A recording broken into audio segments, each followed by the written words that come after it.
The drawer should have been empty. That is the first thing I want you to understand, because everything that followed turned on it. I have kept the records of the House of Averley for 19 years, and in 19 years I have learned exactly which drawers hold nothing.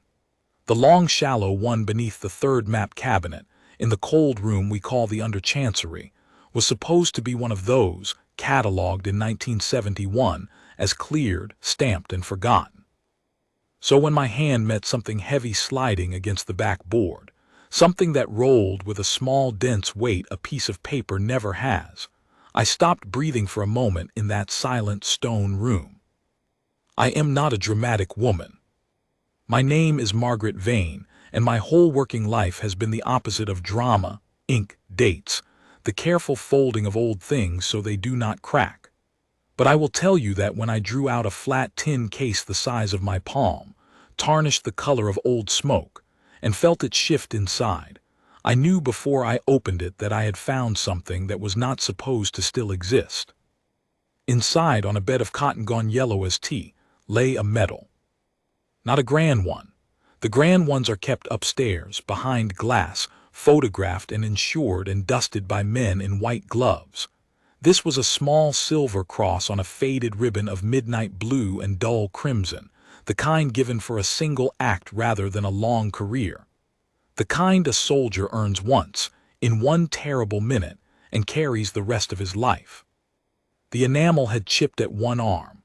On the back, in letters worn nearly smooth by a thumb that must have rubbed them 1,000 times, was an inscription I had to carry to the lamp to read. For valor at the Sablestone Bridge, to Corporal E. Hale. I sat down on the cold step. I want to be honest about that, because the men in this story do not sit down ever, and I am not one of them. The Sablestone Bridge is not a place anyone alive talks about anymore. It is a line in our oldest regimental ledgers, a single freezing night 41 years gone, when a small detachment of the Averley Household Guard held a crossing they had been ordered to hold, against odds the ledgers record only as considerable. 11 men went onto that bridge. The number that came off it is written in the same dry hand as everything else, and I will not give it here, because the man who put this medal in this drawer would not have wanted it given lightly. What I did next, I did slowly, the way you handle anything that has waited a long time. I closed the tin. I wrote the find in my daybook, and then I went looking for Corporal E. Hale. You would think a name on a medal would be easy. It was not. The man had been decorated, the citation drawn up, the medal struck, and then the records showed the ceremony was canceled. There is a curt note in the file from the spring of that year, a single sentence in a steward's hand, presentation postponed at the recipient's request, and below it later in different ink, recipient discharged. No forwarding. The medal, struck and waiting, had been boxed and shelved and slid into a drawer that someone then marked empty, and there it had stayed while a king died and his son grew old and a new king took the gate, and the corporal who earned it walked out of our gates and out of our paper entirely. He had refused his own medal. That was the thing I could not stop turning over as I climbed back up into the light. A man does one of the bravest things our house has ever recorded, and then asks them not to pin it on him and disappears. I have read 10,000 files. I had never read one that did that. I am telling you this part at length because the rest happened quickly, and I do not want you to think it was easy or owed. It was neither. It took me 11 weeks to find Edmund Hale. I found him in the end not through any grand search but through the regiment's own quiet network, the old men who keep their own ledgers in their heads. A retired sergeant major, when I described the inscription over the telephone, went very still on the line, the way I had gone still in the under-chancery, and said in a voice that had dropped its briskness entirely, "Corporal Hale is alive. He is very old. He lives above a clockmaker's shop on Tinder Lane, and he has not spoken of the bridge to a living soul in 40 years. Then he said the thing that decided everything. Don't post it to him, whatever you do. Don't put that in a box and mail it like a parcel of socks." A pause. "If you've truly got it, if it's real, it has to be given to him properly, by one of ours, at the gate, or don't give it at all. I did not understand then the full weight of what he was asking. I am a record keeper. I thought in terms of provenance and procedure, but I understood enough to know that I was holding something that had been waiting 41 years to be done right, and that I would not be the one to do it wrong. So I went to the gate.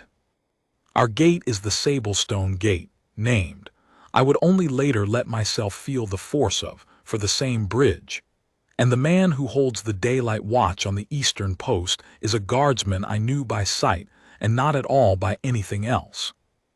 You would know him too if you have ever stood in our forecourt. The red tunic without a thread out of place, the tall black bearskin, the white gloves, the rifle at his shoulder, the eyes that look at the middle distance and never, ever at you. The public calls them statues. I had called them that myself in my mind, for 19 years of walking past them to my drawers and my dates. His name, I learned that morning, was Guardsman Aldous Reeve, and he was 26 years old, and when I asked the watch sergeant which of his men might be trusted with something quiet, something that mattered, the sergeant did not hesitate. He pointed at the still figure on the eastern post. That one, he said, Reeve, if it's honor you want done, you want him. He'll stand a thing the way it deserves to be stood.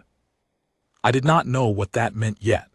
I only knew the way the sergeant said it, the way men who have weighed other men speak when they have stopped weighing and simply know. I asked to speak with the guardsman when he came off the post, and while I waited in the watchroom with the tin case warm in my coat pocket, I made a decision that a record keeper has no business making.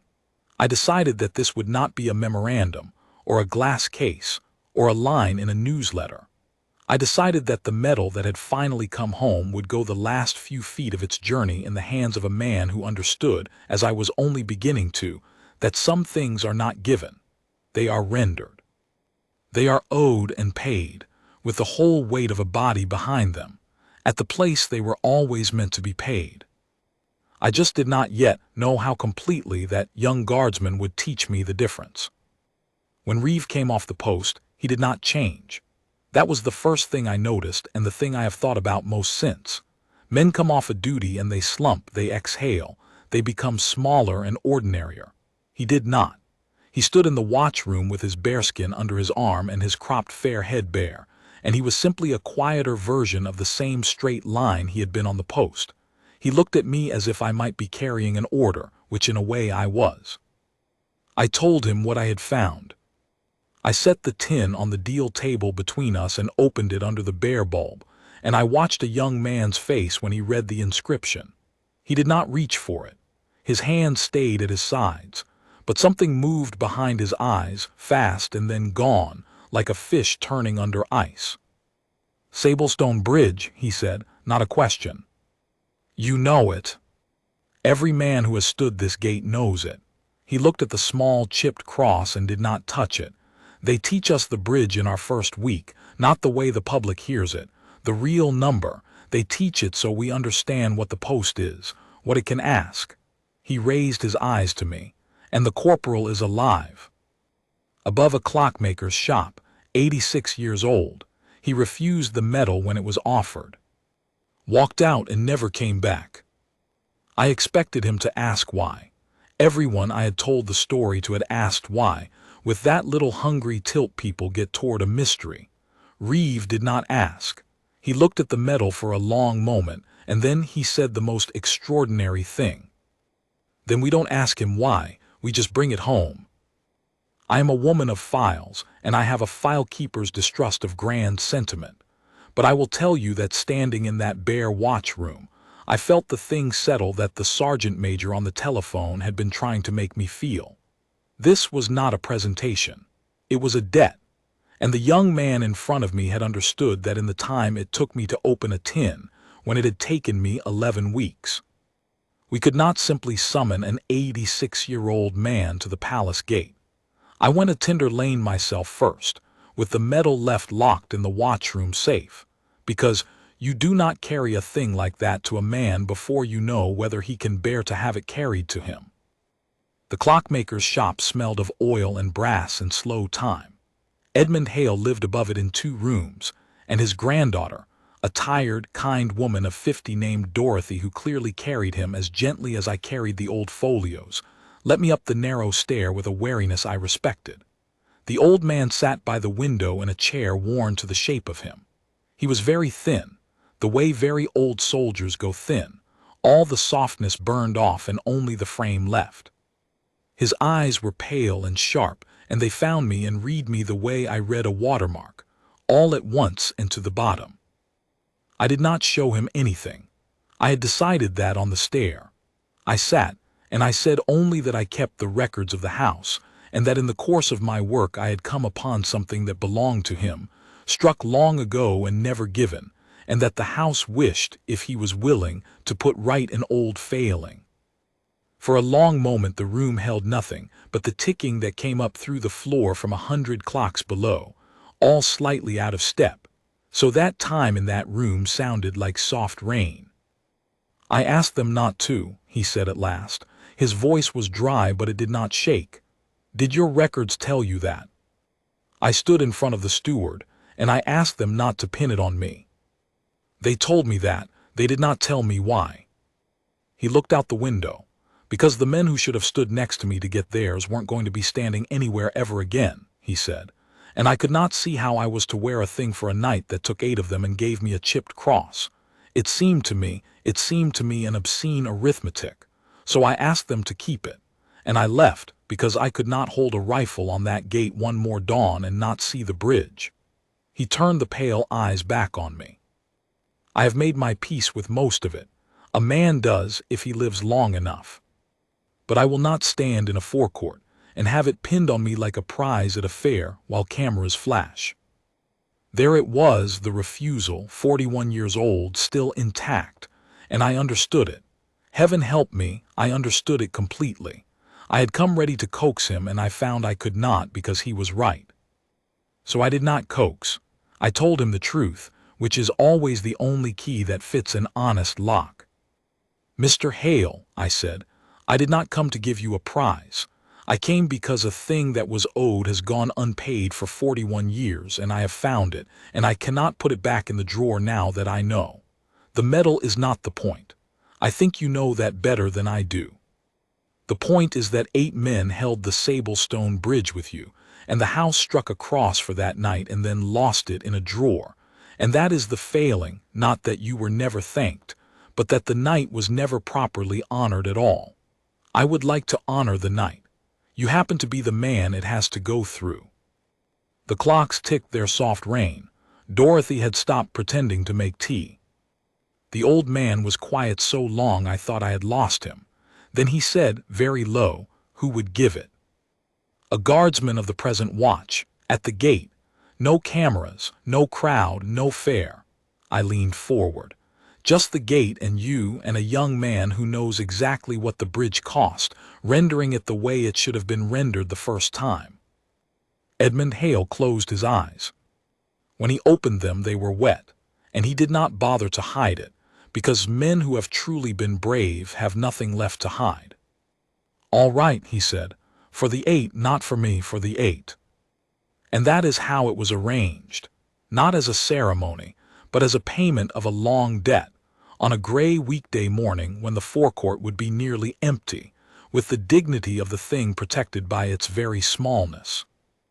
I had no idea, walking back through the streets with the granddaughter's careful directions folded in my hand, that the smallest ceremony I would ever arrange would be the one I would never stop seeing. There were 3 days between that and the morning, and in those 3 days I learned things about Guardsman Reeve that the watch sergeant had folded into a single sentence, and that I had not understood. I went to the regimental archive, my own province, and pulled his service record, because I wanted to know who I was asking to carry this. What I found made me sit down again, which by now you will know means something genuinely stopped me. Aldous Reeve had not always been a ceremonial guardsman at a gate. Before he came to us, he had served 4 years in a line battalion, and there was a notation in the dry hand of these things, a single decoration of his own, awarded for an action in a place the file named only by a grid reference and a date. The citation was brief in the way that the most serious ones always are. It described a man who had carried a wounded comrade across open ground under fire, gone back and carried a second. It did not use the word brave. The serious ones never do. When I read that, I understood the sergeant. If it's honor you want done, you want him. Reeve had not been chosen because he stood straightest, though he did. He had been chosen because he was one of the very few men at our gate who had himself walked across a version of the Sable Stone Bridge and knew, in his own body, exactly what the chipped cross in the tin meant. He would not be performing reverence. He had earned the right to it. There is all the difference in the world between those two things, and I had spent 19 years not knowing it.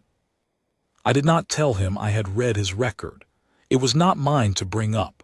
But I watched in those 3 days how he prepared, because he did prepare in his own silent way. He came to me on the second evening and asked, very correctly, whether he might know more about the 8. Not the corporal, the 8. He wanted their names. I had them. The regimental rolls keep their dead the way the rest of us keep nothing, completely and forever. I read them to him, and he wrote them down in a small notebook in a square, careful hand, and he asked me how each had died, and I told him what the ledgers told me, which was little, and he wrote that down too. Then he asked the question that I think only a man who has carried someone off open ground would think to ask.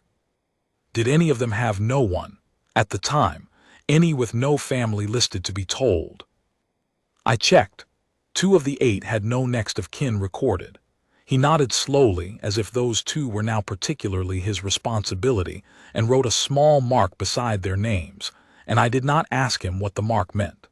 I think he meant to stand for them, especially to be, for those 2 who had no one to grieve them properly, the someone the night never gave them. He polished his kit himself the night before, the watch sergeant told me, long after he was off duty and could have left it to the routine. Brass, leather, the rifle, the white gloves laid out fresh. Not because regulation demanded it, regulation had been satisfied hours before, but because, the sergeant said, he wanted to bring the best of the post to it, not the ordinary best, the best best. The sergeant, a hard man of 30 years' service, looked oddly moved telling me this, and then caught himself and became hard again.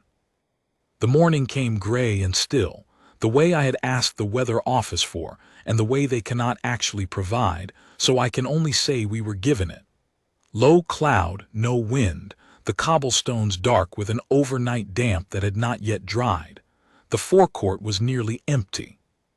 A handful of early visitors stood at the far rail, too distant and too few to be a crowd, and the watch sergeant had quietly arranged that no relief or inspection would cross the eastern post for the half hour the thing would take.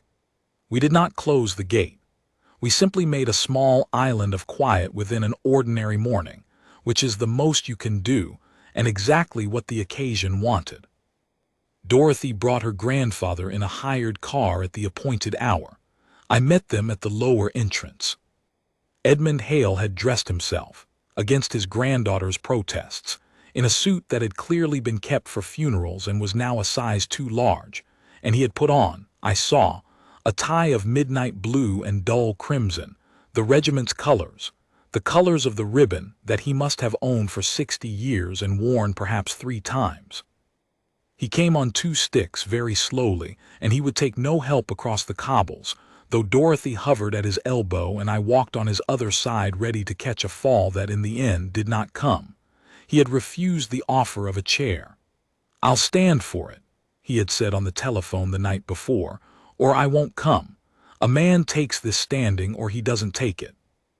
It was the longest 40 feet I have ever crossed. The old man set each stick, found his balance, brought a foot forward, found it again. The clocks of Tinder Lane were not there to fill the silence, and so the only sound in all that gray forecourt was the small triple knock of 2 sticks and 1 slow shoe on wet stone, over and over, like a man knocking at a door he was not sure would open. And at the eastern post, beneath the gilded ironwork of the Sablestone gate, the young guardsman waited for him, utterly still, eyes forward, the rifle at his shoulder and the chipped silver cross. I had given it to the watch sergeant at dawn, and the sergeant had given it to Reeve somewhere safe upon him, waiting too. Then Edmund Hale stopped, 10 feet short of the post, breathing hard, and lifted his head to look at the still red figure under the iron. And I saw the old man's face change, and I understood that I had arranged something I did not fully control, and that whatever was about to happen between these two would happen on its own terms, not on mine. What happened was not what I had pictured. I had pictured, heaven forgive a record-keeper's small imagination, the guardsman taking out the medal and handing it over with a few formal words. A clean transaction, a debt closed in a minute. Instead, the young man on the post did not move at all for a long moment. And then he did something I had never in 19 years seen a guardsman do on duty without an order. He brought his rifle down from his shoulder slowly with both hands and grounded it with deliberate care against the stone, the way a man sets down a sleeping child. And then he turned squarely, fully, to face the old corporal, abandoning the forward stare that is the whole law of the post, breaking the one rule that defines what he is. I heard, behind me at the far rail, the small involuntary sound a person makes when a statue moves. Reeve took 2 paces forward, halted at attention an arm's length from Edmund Hale and brought up a salute. Not a quick one. He held it.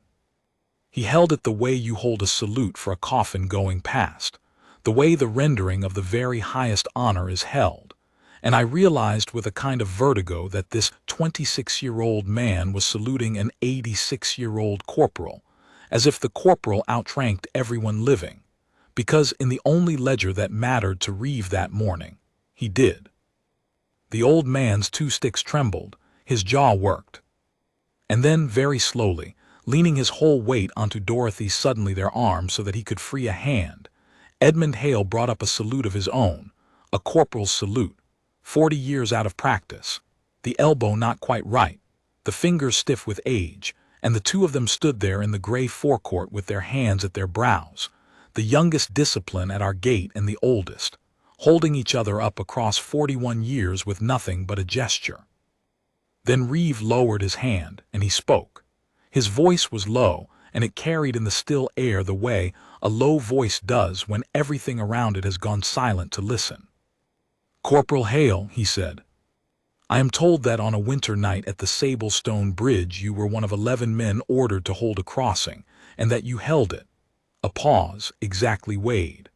"I am told the house struck a cross for that night, and then failed to put it into the hand it belonged to, and that the fault is the house's and has stood for 41 years. I have been asked to set it right. I'd like, with your permission, to do it properly." The old man could not speak. He gave one short nod. And then the young guardsman did the thing I will carry to my own grave. He did not produce the medal and pin it to that funeral suit. Instead, from his tunic he drew the small notebook, the one with the 8 names in the square, careful hand, and he read them. He read them slowly, one by one, the full name of each of the 8 men who had gone onto that bridge and not come off it, and after each name he paused, a real pause, long enough for the name to be a person and not a syllable, and the old corporal's lips moved with him on everyone, because of course Edmund Hale had been saying these 8 names to himself in the dark for 41 years, and here at last was another living voice saying them with him. At the 7th and 8th names, the 2 with no family listed, the 2 Reeve had marked, the young man's voice did not break, but it changed, deepened, took on a weight that told me he had decided to be, for those 2, the someone they never got, the someone to say the name aloud and mean it. When the 8 names were finished, the forecourt held a silence I have no good word for. It was not empty. It was full. It was the fullest silence I have ever stood inside. Only then did Reeve take out the tin.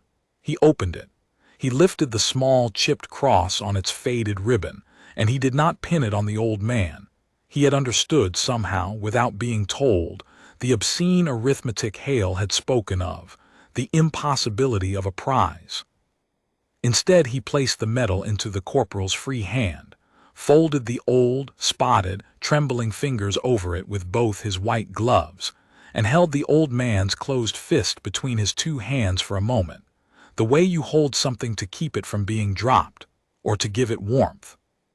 "It was never a prize, sir," Reeves said quietly. "It's a record. It's the house saying it remembers the bridge and the 8 and the corporal who held the crossing. It belongs to you to keep for them. We should have given it to you the first time. I'm sorry that we didn't. I'm honored that I get to." Edmund Hale looked down at his closed hand. And the old soldier who had made his peace with most of it, who had told me in 2 cluttered rooms that a man does if he lives long enough, who had stood at the steward's desk 41 years ago, dry-eyed and refused. That old man put his closed fist against his own chest, over the regiment's colors knotted at his throat, and bowed his head, and wept without a sound. I will tell you what I saw at the far rail, because it is part of the answer to the question everyone asks me now. The handful of early visitors, strangers, who had wandered up to photograph a famous still soldier and had instead found themselves accidental witnesses to this, none of them were filming. I checked later, almost angrily, certain that someone must have, in our age, raised a phone. Not one had. A man in a travel coat had taken his hat off. 2 women stood with their hands over their mouths.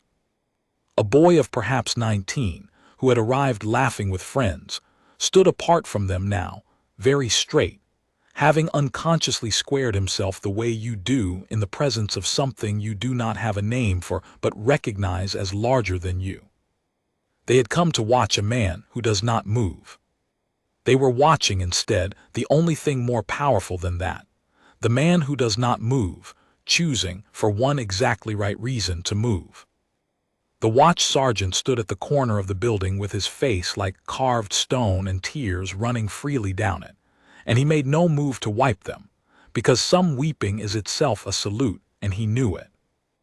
It was over in less time than it has taken me to tell you, and yet I have come to think it was the longest thing that ever happened at our gate.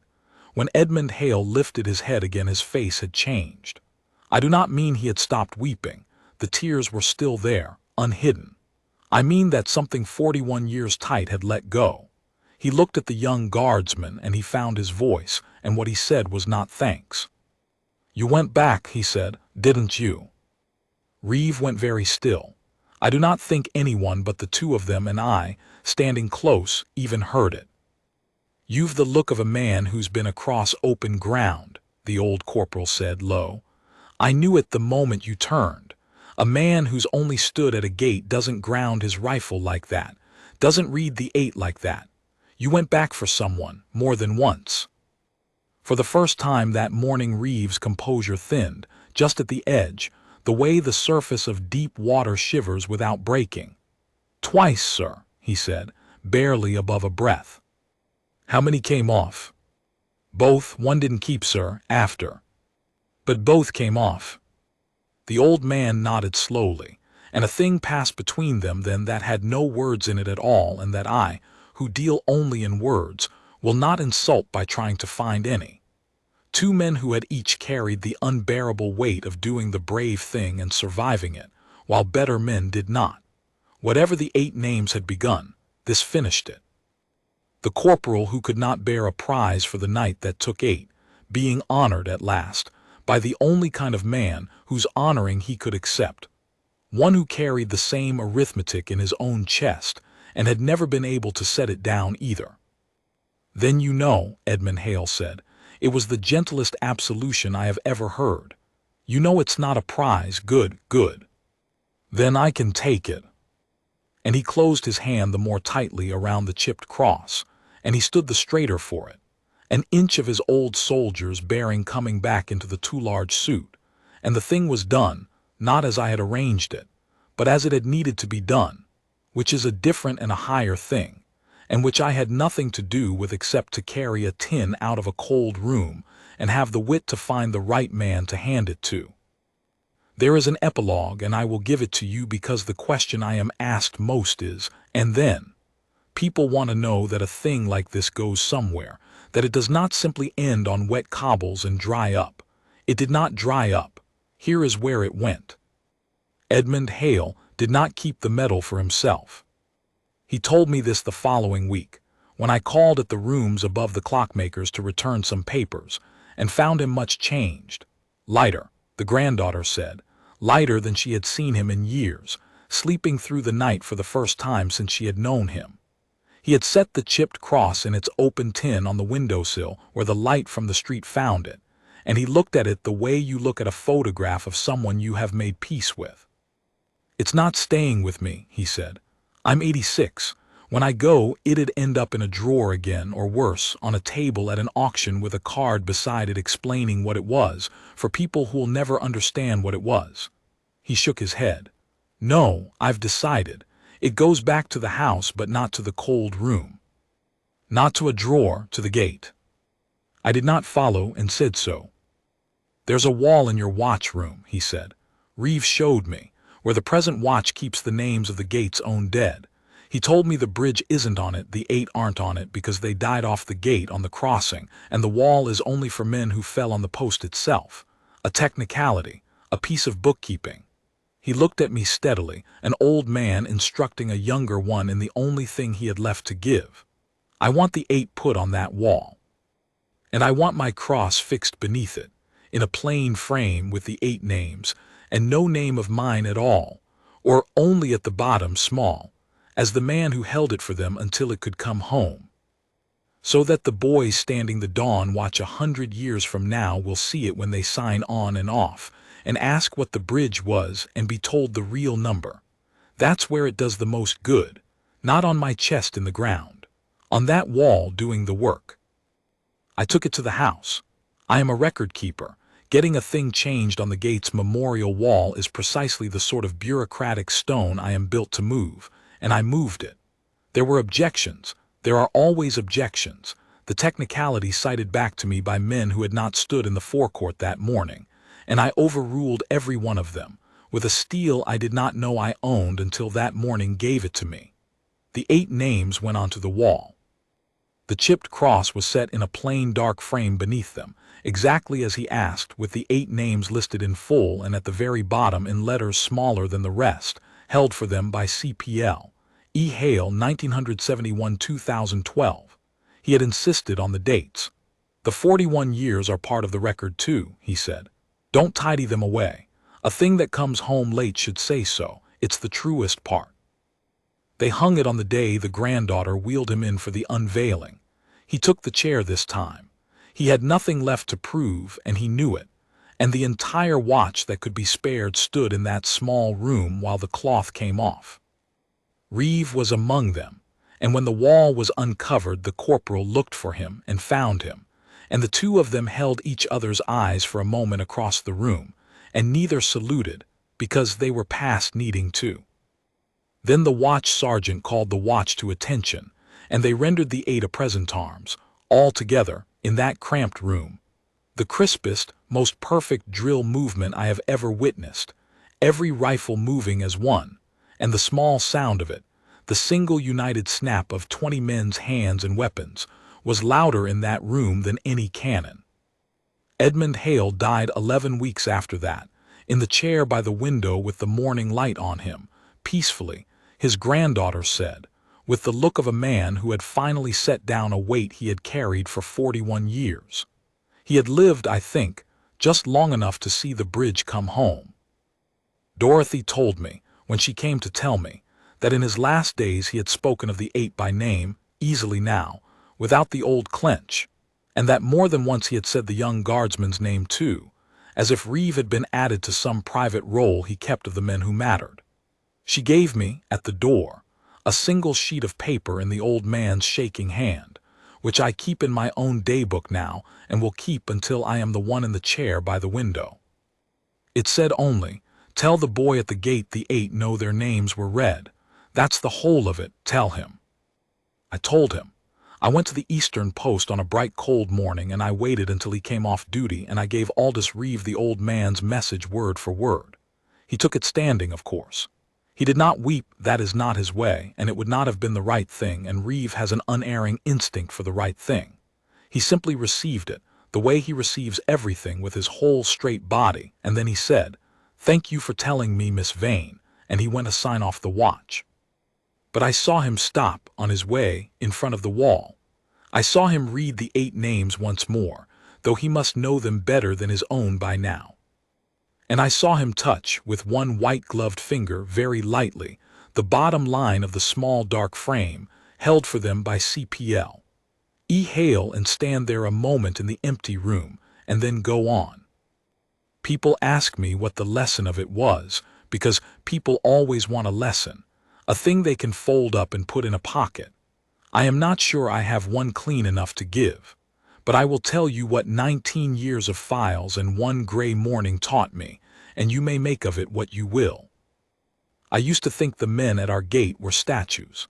I called them that in my own mind for 19 years, walking past them to my drawers. I thought their whole virtue was that they did not move, that the discipline was in the holding, the stillness, the refusal to react no matter what the crowd did or said or threw. And that is part of it, but it is the smaller part, and I had it backward. The stillness, I learned, is not the point.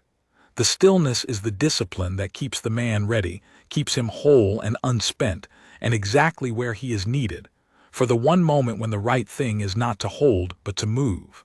The whole long motionless watch is in service of that single motion, when it comes. A man stands 1,000 mornings like a statue, so that on the one morning it matters he can ground his rifle, turn from his post, and render an old soldier the honor his house owed him for 41 years, and have the whole weight of that discipline behind the gesture, so that it lands like the gesture of a statue come briefly, deliberately, to life. That is why it moved the strangers at the rail to take off their hats. That is why a hard sergeant wept and called it a salute. Not because a guardsman broke a rule, because a man who had every reason and every training to stay still chose, for one exactly right thing, to move, and we all of us knew, watching, that we were seeing what the stillness had been for all along. The medal hangs on the wall in the watchroom still. The 8 names are above it. The boys signing the dawn watch ask what the bridge was, and they are told the real number, and they go out to the cold post a little graver and a little prouder than they came in. The cross is chipped at one arm.